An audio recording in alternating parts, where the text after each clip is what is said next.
ಆತ್ಮೀಯ ವೀಕ್ಷಕರೇ, ನಮ್ಮ ಸಕಲ ಕಲಾವಲ್ಲಭರು ಯೂಟ್ಯೂಬ್ ಚಾನಲ್ನ ಪರವಾಗಿ ತಮ್ಮೆಲ್ಲರಿಗೂ ಸ್ವಾಗತ.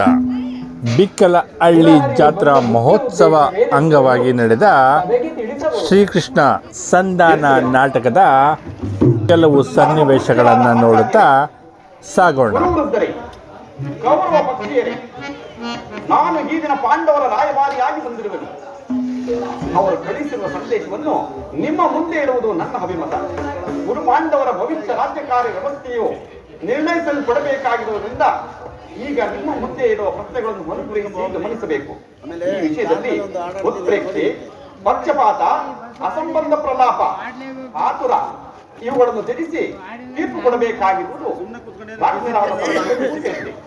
ನೀವು ಹಾಗೆ ಮಾಡದೇ ಹೋದ ಪಕ್ಷದಲ್ಲಿ ಮುಂದೆ ಆಗಬಹುದಾದ ಅನರ್ಥಗಳಿಗೆ ನೀವೇ ಕಾರಣಕರ್ತರಾಗಿರಬೇಕು. ಕಪಟ ದೋಷದಲ್ಲಿ ಪರಾಜಿತ ಆದ ಮೇಲೆ ಸತ್ಯವಂತರಾದ ಪಾಂಡವರು ನಿಮ್ಮ ಮಾತಿನಂತೆ ಹಸ್ತಿನಾವತಿಗೆ ಹಿಂತಿರುಗುವರು. ನೀವು ಬಾಲ್ಯದಿಂದಲೂ ಅವರ ಮೇಲೆ ತೋರಿದ ದೀರ್ಘ ವೈರತ್ವವನ್ನು ಮರೆಯಲು ಸಿದ್ಧರಿರುವರು. ವಿಷಭೋಜನ, ಲಾಕ್ಷಾತ್ಮಕ ದಹನ, ಕಪಟ ಧೂತ ಇದೆಲ್ಲಕ್ಕಿಂತಲೂ ಮಿಗಿಲಾಗಿ ದ್ರೌಪದಿಯ ವಸ್ತ್ರಾಪಹರಣ ಇಂತಹ ಮಹಾಪಾಪಗಳನ್ನು ಮನ್ನಿಸಿ ತಮಗೆ ಸಲ್ಲಬೇಕಾದ ಅರ್ಧ ರಾಜ್ಯಕ್ಕಾಗಿ ಯಾಚನೆ ಮಾಡುತ್ತಿರುವಾಗ ಈ ಸುಸಮಯವನ್ನು ವ್ಯರ್ಥ ಮಾಡದೆ ಸಂಧಾನಕ್ಕೆ ಪ್ರಯತ್ನಿಸಿ.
ಅವರ ಸಂದೇಶದೊಡನೆ ನನ್ನ ಸಂದೇಶವನ್ನು ಸೇರಿಸಿದ್ದೇನೆ. ಮುಂದಿನ ವಿಚಾರಗಳನ್ನು ಕರ್ತವ್ಯಗಳನ್ನು ನಿರ್ಣಯಿಸಿ ತೀರ್ಪು ಕೊಡಬೇಕಾಗಿರುವುದು ಪ್ರಾಜ್ಞರಾದ ತಮ್ಮೆಲ್ಲರಿಗೂ ಸೇರಿದೆ.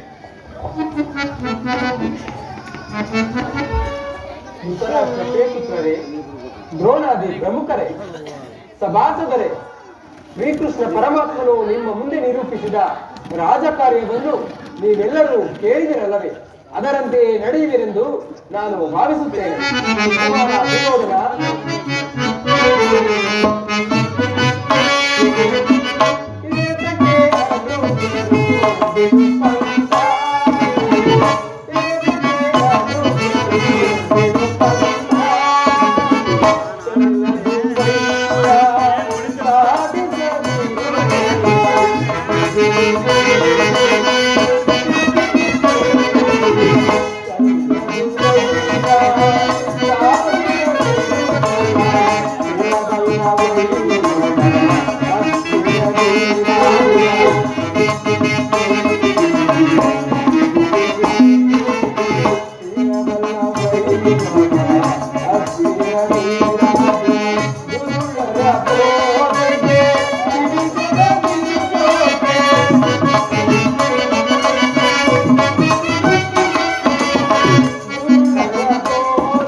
ದುರ್ಯೋಧನ, ಸುಖ ಸಂಪತ್ತು ಶಾಶ್ವತವಲ್ಲ.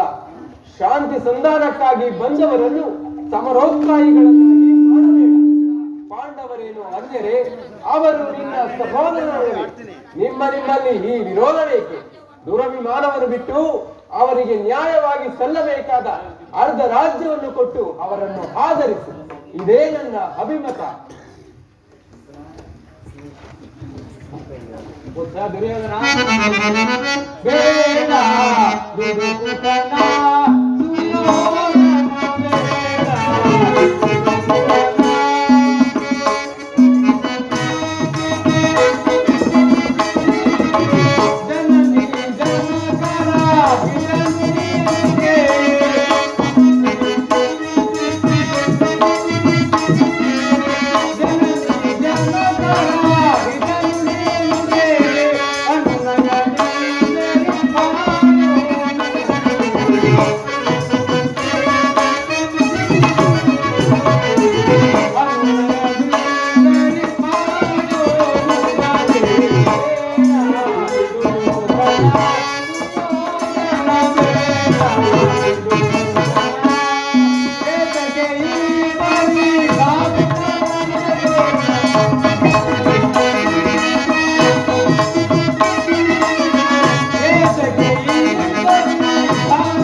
ದುರ್ಯೋಧನ, ಶಾಂತಿ ಸಂಧಾನಕ್ಕಾಗಿ ಬಂದವರನ್ನು ನಿರಾಕರಿಸಿ ಮಾತನಾಡಬೇಡ. ತಂದಿಗಿದು ಸುಸಮಯ.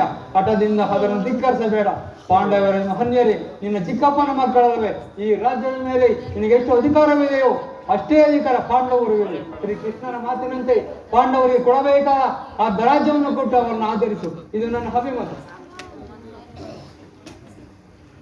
ದುರ್ಯೋಧನ, ಓ ಚಿಕ್ಕಪ್ಪ, ನಡೆಯಲಿ ನಿಮ್ಮ ಅರಣ್ಯರೋಧನ.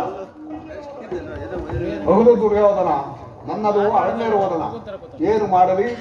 ಕೆಳವರನ್ನು ಕಂಡಾಗ ವಿವೇಕ ಹೇಳುವುದು ನಮ್ಮಗಳ ಕರ್ತವ್ಯ. ಪಿತಾಮಹರು, ಗುರು ದ್ರೋಣರು, ಶ್ರೀಕೃಷ್ಣ ಪರಮಾತ್ಮನು ಹೇಳುವುದಕ್ಕಿಂತ ಹೆಚ್ಚಿಗೆ ಹೇಳಲಾರೆ. ರಾಜ್ಯವೆಲ್ಲವನ್ನು ನೀನೇ ನಿರ್ಮಿಸುತ್ತೇವೆ. ನಿನ್ನ ಇಚ್ಛೆಯಷ್ಟಾದರೂ ಭೂಮಿಯನ್ನು ಆ ಪಾಂಡವರಿಗೆ ಕೊಡು. ಇದು ನನ್ನ ಅಭಿಮತ. ಚಿಕ್ಕಪ್ಪ, ಹರವೀರನ್ನು ಸೋಲಿಸುವ ಮುನ್ನಡೆಗಳಿಗೆ ತಕ್ಕ ಫಲ ಏನು ಗೊತ್ತೇ? ಈ ನೀತಿಯನ್ನು ಆ ಪಾಂಡವರಿಗೆ ಹೇಳುವುದೇಕೆ? ಸಾಕು, ಸುಮ್ಮನೆ ಕುಳಿತುಕೋ. ಕೃಷ್ಣ, ಅಭಿನಂದನ ಭೋಗ್ತಳೆಯಲಿ. ಶತಾಬ್ದಿಗಳೇಕವಾಗಿ ದಿಗ್ಬಗಳೆಯ ಹಬ್ಬಲಿಸಲಿ. ಹಸ್ತಗತ ಭೂಗತ ಖಂಡಮಾವತ ಹಿಡೀ ಗುರುಕುಲವೇ ಸಿಡಿದು ಹೊರೆಯಲಿ. ಈ ನಿನ್ನ ಮರಳು ಮಾತಿಗೆ ಒಡಂಬಡುವಂತಹ ಬುದ್ಧಿಹೀನನು ನಮ್ಮ ಈ ವಿಡಿಯೋ ನಿಮಗೆ ಇಷ್ಟವಾಗಿದ್ದರೆ ಲೈಕ್ ಮಾಡಿ, ಶೇರ್ ಮಾಡಿ, ಕಮೆಂಟ್ ಮಾಡಿ ಹಾಗೂ ನಮ್ಮ ಚಾನಲ್ ಸಬ್ಸ್ಕ್ರೈಬ್ ಮಾಡಿಕೊಳ್ಳುವುದರ ಮೂಲಕ ತಮ್ಮೆಲ್ಲರ ಬೆಂಬಲ ನಮಗಿರಲಿ ಎಂದು ಕೇಳಿಕೊಳ್ಳುತ್ತಾ ಮುಂದಿನ ಎಪಿಸೋಡಲ್ಲಿ ಮತ್ತೆ ಭೇಟಿಯಾಗೋಣ. ಧನ್ಯವಾದಗಳು.